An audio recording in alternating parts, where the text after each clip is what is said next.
Well, hello, everybody, and welcome to Immaculate Conversations. My name is Brad Richards, and the good looking guy next to me in the box there is Brandon Richards.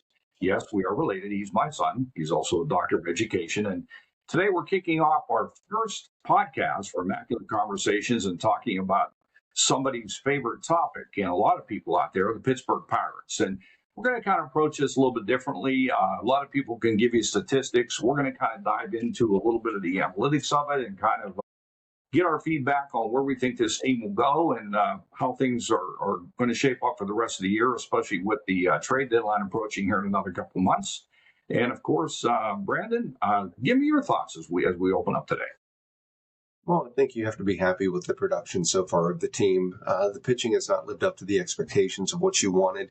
Everybody coming in was, would there be enough offense? Well, there's obviously enough offense, but the problem is right now there's not enough pitching. And that's the reality of what you're seeing right now is the starters just aren't going deep enough. The bullpen's short of a couple arms.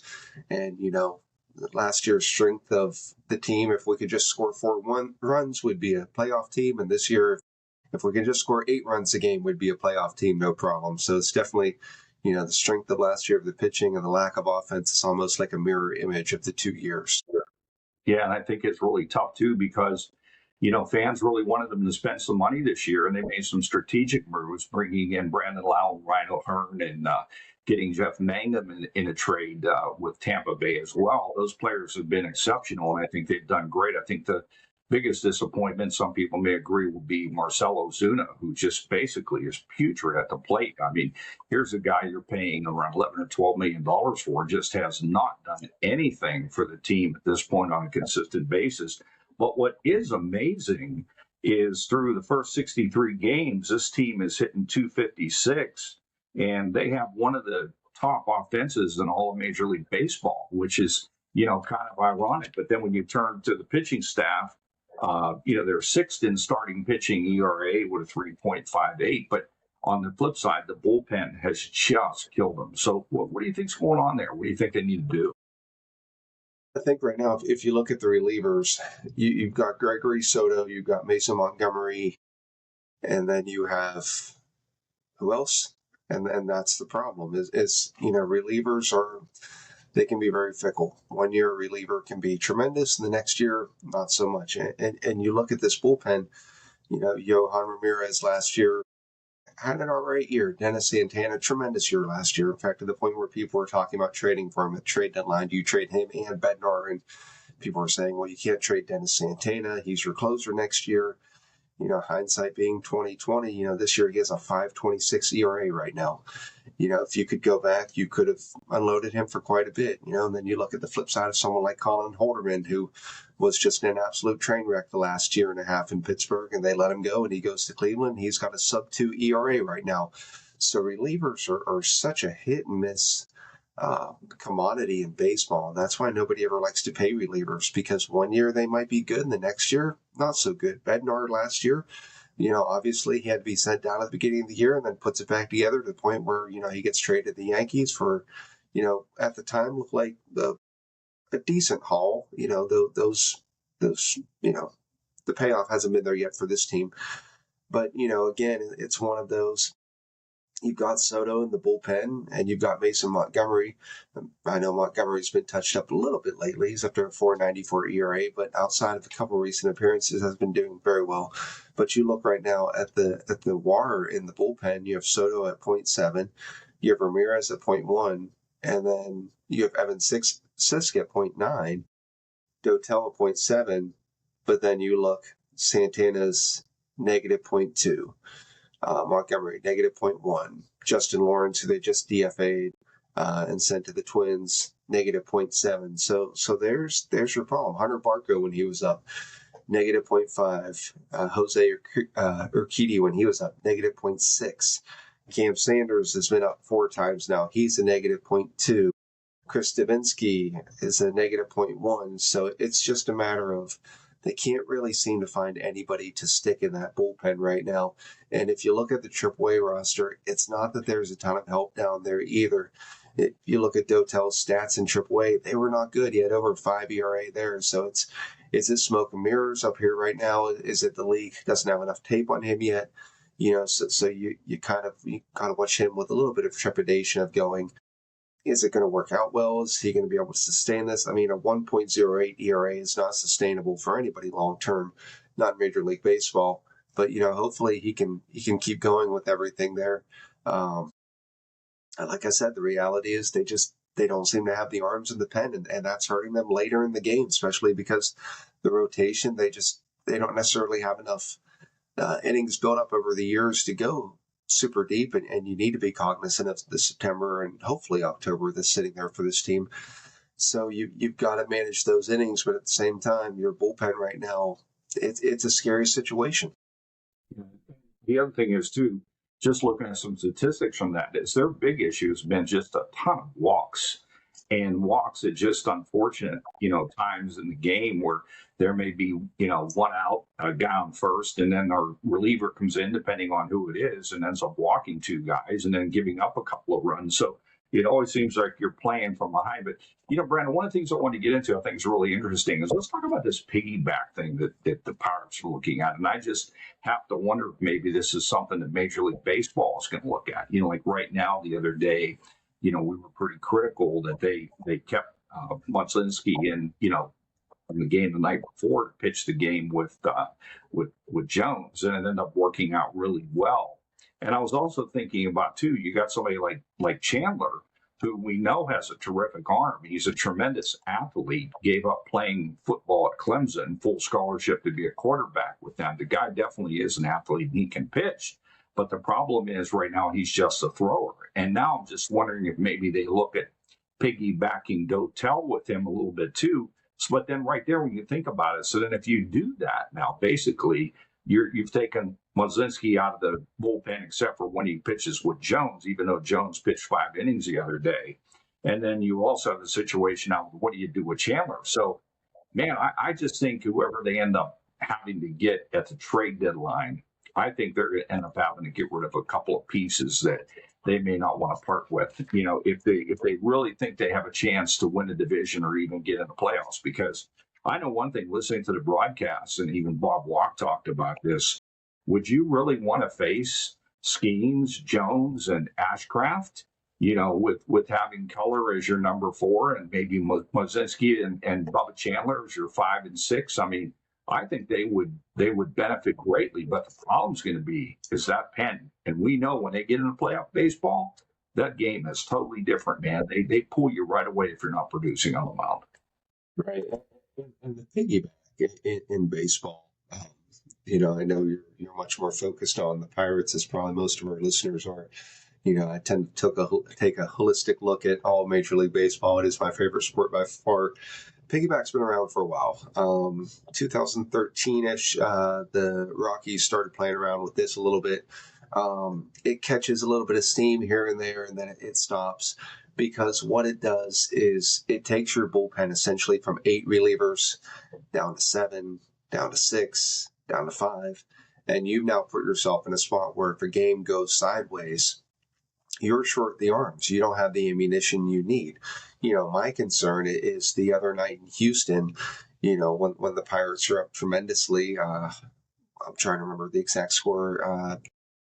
7-run lead, not 9-2, and they don't go to Mutzinski when they could have really used him because they needed to save him for the Jones start. So then you're going into the game with one less arm, and it would be one thing if you had a bullpen in place that could handle being down an arm. But now with Ashcraft, with you're going to have to limit his innings too because of the injury history there and just the buildup. He's never thrown more than 118 professional innings.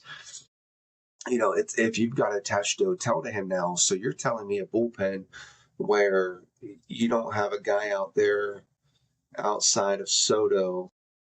If you take Dotel out, put him in the piggyback role, you don't have a guy out there with a whip below 1, and that's the walks and hits per inning. So, that's a heck of a gamble to say, okay, this is already a weakness here, and we're going to roll with 6 of these guys, and Soto's going to be our closer. So we're going to roll with 5 of these guys, and we're going to hope for the best. You've kind of been hoping for the best most of the season. My concern is you do need to limit the innings of these starters, but at the same time, limiting one of your bullpen arms, I struggle with that being the answer with what they have in front of them there. Again, because when you look at the deeper stats of this bullpen, it's got to make you a little bit uncomfortable. And then you've already, kind of showed that you're using Dotel for those bulk outings. And now you're using Jinsky for those bulk outings as well. That's really putting yourself in a tight spot very, very quickly. Yeah, I think the thing too is interesting is you and I talked about at the beginning of the year about, Charrington. I think wanting to add a left-hander to that rotation, and I think if you look at them now, basically what they really do is they do need a lefty who can pitch that seventh and eighth inning and a strikeout heavy righty to bridge a gap there, and if they can get that veteran guy like I'm trying to think who was here last year, the lefty Anderson, was it that we had? Who was our left-handed pitcher starter?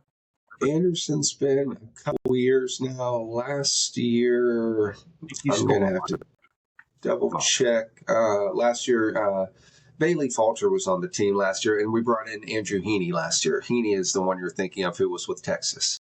Yeah, it's going to be hard for them. I mean, the other issue is too when we're going to get to the trade deadline here, that they're going to end up having to be competing against teams like the Cubs, like the Brewers, and we all know that Milwaukee's going to do whatever they can to add to their pitching staff. And honestly, Milwaukee still has a lot of really good prospects available that they can go ahead and pull off a trade. So you got to figure, you and I were talking the other day offline, that Charrington's almost going to, I hate to say wink, wink, have a deal in place with a team when it's time and agree to the compensation, which I'm not sure they legally do, but everybody does that. They talk. So it's going to be interesting to see, what they do and how they go about it. So, but at this point, I mean, the sad thing about it is that the team is hitting. The team is very good offensively. Now, I do have a concern a little bit about Connor Griffin.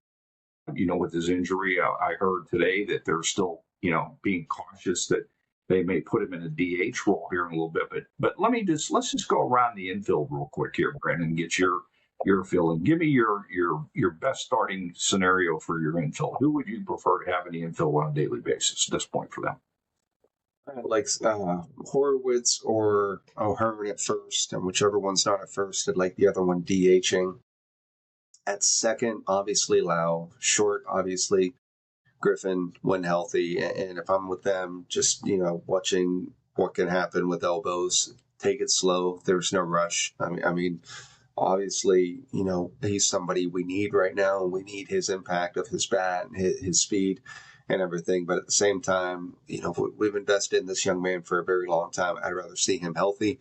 I'm happy they're taking the approach with that. I probably realize that might not be the most popular opinion right now, but I'd rather they be safe with their investment, especially at 20 years old. You do not want to develop elbow problems that are going to follow him along, because then you're moving him off short, where right now he's a tremendous asset and a tremendous value at short to be able to hit the way he kind of hits. At third, I'm good with Nick Gonzalez. He's got a 1.1 WAR. It's one of the higher WARs in all of Major League Baseball for third baseman. And then at catcher, I'd like Endy Rodriguez. I'd roll with Endy. You can't just have a position, and I know that since Charrington has taken over in 2020, that the catching position has been just this absolute void when it comes to offensive statistics. Some of the people that I watched run through from that 2020 team in 2021, 2022, just absolute disasters of offensive production at catcher. You can't keep going with that. And I appreciate the defense that Henry Davis has. And, I'm ecstatic to see what he's put together. But at the same time, you can't have him out there when he looks just completely lost at the plate. And I'm fine if you want to start him, 1 day a week for Skeens or 2 days a week. That's just kind of the way it works when you have a superstar pitcher. They get to pick who they throw to. Baseball's been that way its whole career since the 1970s, where people could just kind of say, well, that's who I'm throwing to. Steve Garvey and Carlton Fisk, I'm throwing to him, and that's just always kind of been there, and I'm fine with that. But at the same time, Andy needs to get the bulk of this catching time if you're looking infield. And It's right now he's getting on base, he's drawing walks, he's doing the little stuff right now that the other catchers haven't been doing. And you look again at the catchers, and you look at those deeper stats, and he's got a 250 batting average. He's got an on base of 438. So I mean, he's drawing walks. He's doing all the little stuff that you need out of that position, to Right. where it's not this black hole of statistics on the team, and it just can't keep being that. Henry right now is either he's going to hit you a home run or he's going to strike out, and that's just that can't be the plan. That can't be the plan. Yeah. What about the outfield, Brandon? Let's take a gander at that right now. I know that they've got Yosan Garcia, and they also have Valdez in the minors now. What's Cruz in center? What does that look like for you here? Not only the remainder of this year, but maybe going to next year and the year after. What do you think's going to happen out there? I like Joe Stinson Garcia. I think he's a tremendous athlete. If you watch his glove work out in the outfield, it's very smooth, very effortless. He's young. Obviously he's 23 years old. So he's still growing. I like putting him out there in left though, because if you have someone like him out there in left with Cruz in center, that takes some pressure off of Cruz with the defense. Which Cruz's defense overall has been much better than the first game of the year. I think a lot of people still remember that game in New York against the Mets, and that's the standard of he's always going to make a mistake. He's been very serviceable in center field. Remember, he just started playing there late last season, so he's still learning. But if you can have a natural glove out there in left, like Joe Stinson Garcia or Jake Mangum, either one of them in left, I think helps take the pressure off of him in center a bit. And then I'm moving Reynolds back to right field. Reynolds' arm has been decreasing over the years. He's 31 years old. Tends to happen with the modern day Major League Baseball players. Tremendous bat. You want him in the lineup every day. But, if I'm fielding my outfield, I'm going Reynolds in right, and I'm going Cruz in center, and then I'm going combination of Garcia and Mangum in left, just because, again, I want that defense. I want that extra glove out there, but they're also both providing solid offense out there. I know Garcia's only hitting 200 so far, but he's also had 37 plate appearances. So, he's going to figure it out. You traded a pretty big chip at the time to go get him. So, like to see what you've got there. And if it's not him, then you switch over to Esmeralda Valdez. Yeah, Valdez seems like he's going to be a stud here going forward. A lot of tools too. So yeah, it's kind of interesting. A few years back, we were complaining about the lack of talent, and you would always say to me, "Yeah, those guys are in Double A or A ball." Now, guess what? They're in Triple A, and a couple of them are here in the majors. You just have to wonder like what's going to happen here at some point. But let's focus on Cruz a little bit. I mean, he spent the off season with some coaches learning how to hit left-handed pitching, and man, he has just been ripping the baseball. I mean, this guy is definitely a megastar. You'd have to wonder, what's going to happen with him. But we're going to just do a short commercial break here, Brandon, and we'll get your thoughts on O'Neill Cruz in a minute. But Immaculate Conversations is being brought to you by Check the Mike Productions, helping small businesses grow their brand. Contact us at brpcheckthemike@gmail.com. Or you can leave us a voice message about how today's show went. Any suggested topics you'd like to have us discuss in the future at 210-446-8326. That's 210-446-8326. Check the Mike Productions. Okay, Brandon, let's get your feedback on Mr. Cruz. What do you think there? I mean, if the guy the whole offseason sat with a pitching coach and pitching machine that's mainly throwing to him left-handed, when last year he was hitting just a little bit over 100 against left-handers, I have a feeling that when he got that first salary arbitration number and it was only $3.3 million, I think he looked around and said, I'd like to make a whole lot more money than that. And he really showed off his raw potential in the home run derby last year. I have a lot of friends who are fans of other teams around Major League Baseball, so they're not Pirate fans. And they're messaging me and they're like, "Man, I'd love to have O'Neill Cruz on my team." And I'm like, "Well, yeah, but he can't hit left-handers." And they're like, "Yeah, but look at that power. Look at those tools."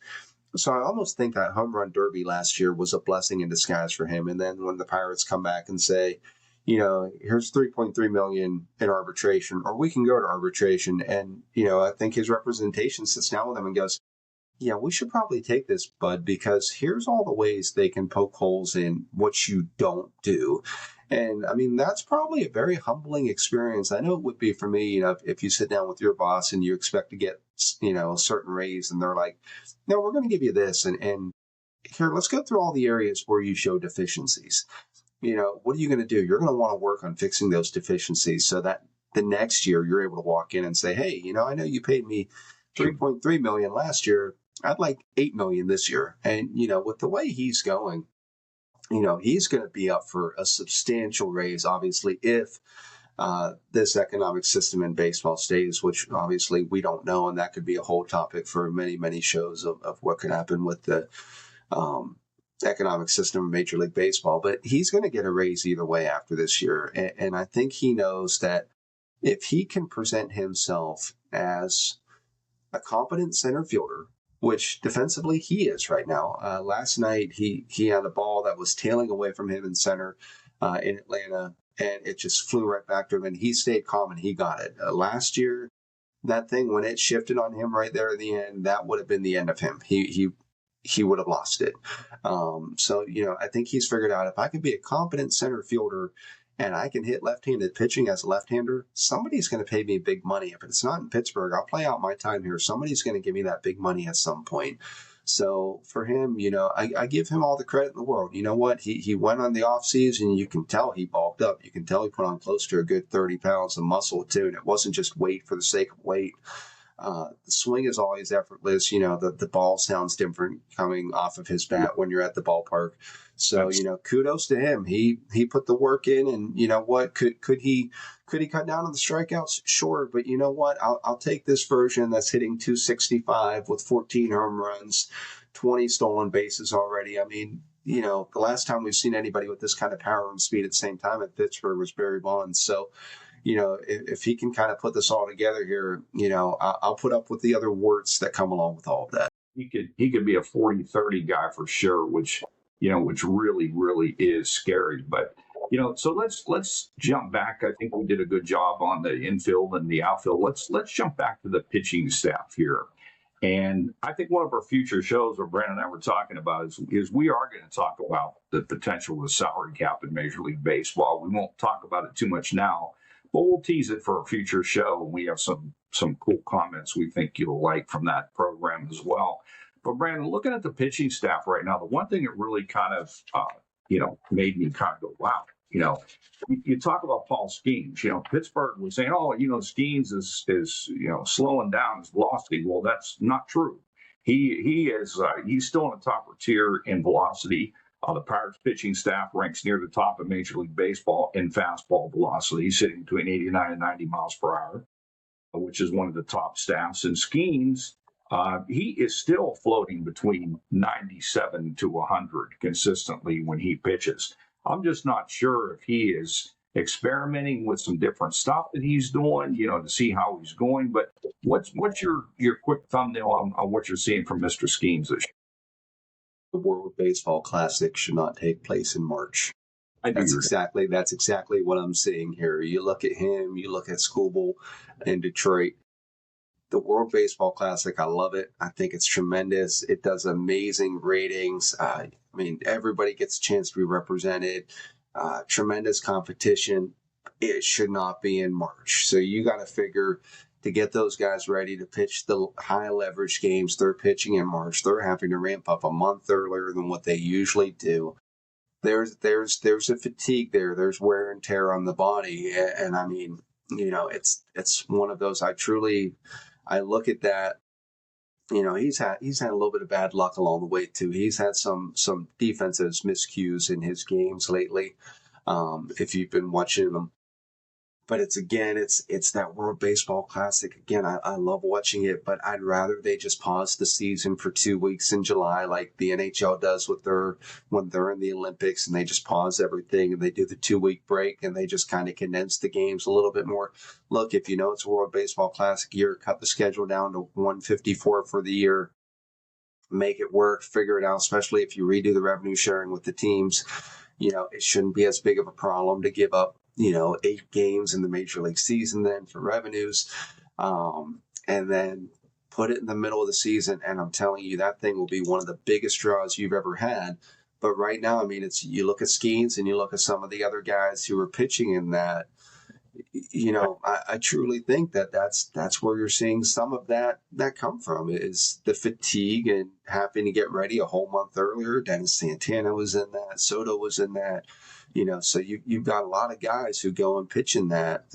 School and Detroit is out after pitching in that. He's still out. So I mean, it could be way worse than what we've seen. And Skeen still, you look deeper into his stats, he still looks absolutely tremendous. His WHIP is still way below 1, which is amazing. His deeper stats is 1.7 walks per 9. Yeah. His 10.5 strikeouts per 9. It's just his home runs per 9 is still below 1.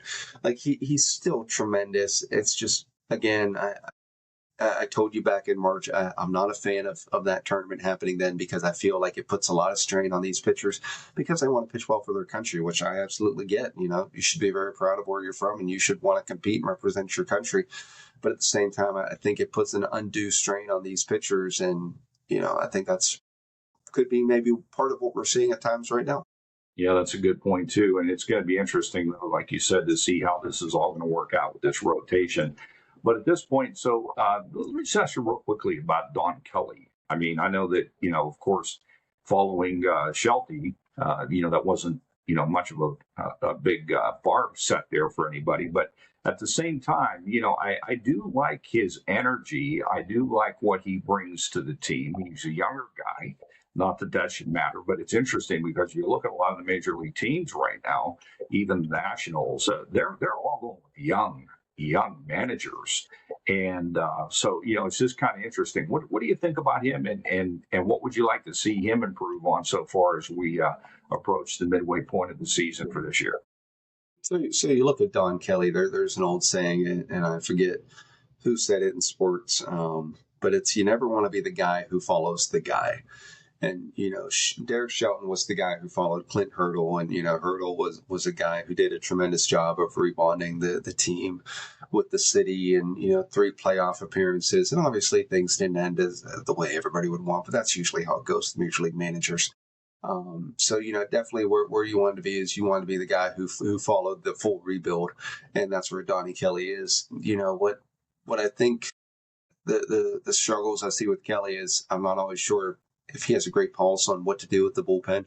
Obviously, I'm not a professional Major League Baseball manager, but at the same time, I'll watch him and I'll watch these guys, and it's obvious like, okay, this guy doesn't have it today. I know he's got to face his minimum 3 batters, but let's get him out there. Why are we sending him out for a second inning? But I also think that's part of the problem of the construction of the roster too. They just don't have enough arms out there. I wish that Gene Lamont would have come back for another year with him. I think that was a tremendous benefit for him last year, having somebody like Lamont to pick the brain of, that very veteran manager, who during his time, people forget that he was one of the earlier embracers of analytics in Major League Baseball, but still went with the gut as well. So, and I think that's where Don Kelly's trying to go with it is, using the analytics the way you should, but at the same time, still trying to have a feel for the game. I think that a year or 2 from now, I think Don Kelly will have a much better feel of what to do. Hopefully his bullpen's a lot better a year or 2 from now as well. But I think, these are just kind of the growing pains you go through. It would have been nicer if the decision would have been made before last season instead of at the end of May to make the switch with Shelton and Kelly, and giving Kelly the full year last year to kind of have those growing pains and giving him more of a real roster to work with last year than what they ended up having, and I just think that's part of where you have a young team, but you also have a young manager, and you're going to have growing pains with that. And that's okay. I think the end benefit, at least I hope the end will be worth the means here. But I think it's one of those we just got to let it play out and see what happens. Yeah, it sure is going to be interesting. Let's talk about 2 players real quick here before we wrap up the show. And boy, it's gone quickly. There was a lot of good content. Hopefully, everyone enjoyed it today. Let's talk first about Brandon Lowe. What do you think of him, man? Because I've heard on different shows throughout Pittsburgh that they're saying this guy may get a contract like close to $200 million. And I'm thinking, man, that is just, I mean, granted, he's done great. He's a small guy, but he's very compact, very strong. He's got a great stroke, really good hitter. And in fact, his defense this year has been way more than they expected. He was kind of in the middle of the pack guy, but he's like up there with second baseman right now. What do you think they're going to do with him? And then once you finish up with Brandon Lowe, then jump over to Mr. O'Hearn, who I think is kind of like their silent MVP right now. So when you look at Brandon Lau, he is who he is, and that's the great thing is he's Mr. Consistency. Look at his time in Tampa outside of where he had a really bad injury-filled season. This is who he is. At least 20 home runs. He'll pop off for 30. He's popped off for as high as 39 before. The short porch in right field definitely benefits him. The construction of PNC Park, when it was being built in the late 90s and opening in 2001, everybody was hearing like this is going to be a great place for left-handers. And it is. Like you put him, he's got the power of Brian Giles, but not any of the size, and again, it's just, he's got that nice little compact swing, plays exceptionally well in PNC Park. I don't see any Major League Baseball general manager handing a 31-year-old going on 32 an 8-year, $200 million contract. Players age terribly after 35. We're not in the era of PD anymore. If this is 1994, sure, that's exactly what happens. And it's sometimes too, certain people are just getting back into baseball now because the Pirates are relevant. And, some outlets don't cover the Pirates when they're not relevant. They'd rather talk about who's the fifth quarterback on the Steelers depth chart.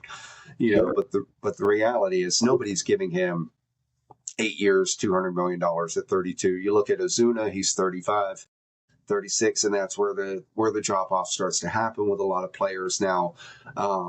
So, 4 years, 100 million, definitely possible.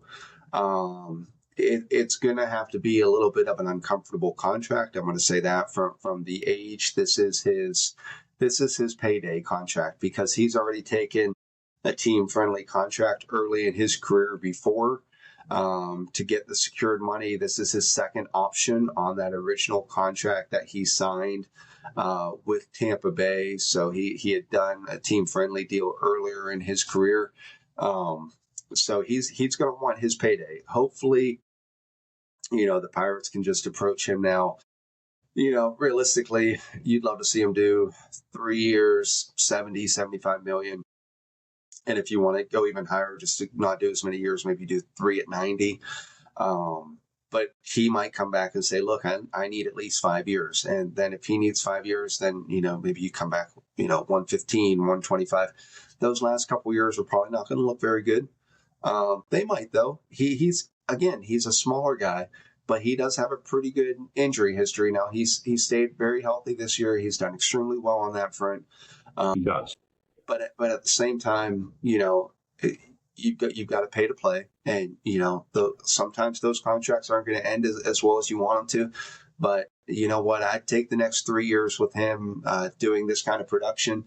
And if you have to eat the last 2 years and they're not as much fun, that's okay. That's okay because he is right now. He's that cog in your offense where he's been a massive game changer for everything you're seeing. About O'Hearn. Let's talk about him for a moment. So Ryan O'Hearn, I'll be the first to admit when they signed him, I was like, ugh. Again, because I try to watch a lot of Major League Baseball and very interested in it. And I'm like, yeah, he kind of finally put it together last year. And, the year before he was kind of putting it together. But, he was supposed to be this in Kansas City and he was supposed to be that in Kansas City. And he never was, in Kansas City when he came up. He was this great hope of a baseball player, highly touted prospect. He came up in 2018. He hit 262, 12 home runs in 44 games. And everyone's like, see, there he is. And then the next year it's 14 home runs, then 2 home runs, then 9, then 1. And then he goes off to Baltimore and he starts to put it together a little bit in Baltimore. 23, he hits 14 home runs with Baltimore, 289 average. Then the next year in Baltimore, he hits 15 home runs, 264 average. And then last year between Baltimore and San Diego, hit 17 home runs, 281 average. So he's definitely more of a late bloomer. The great thing is they've got him for another year.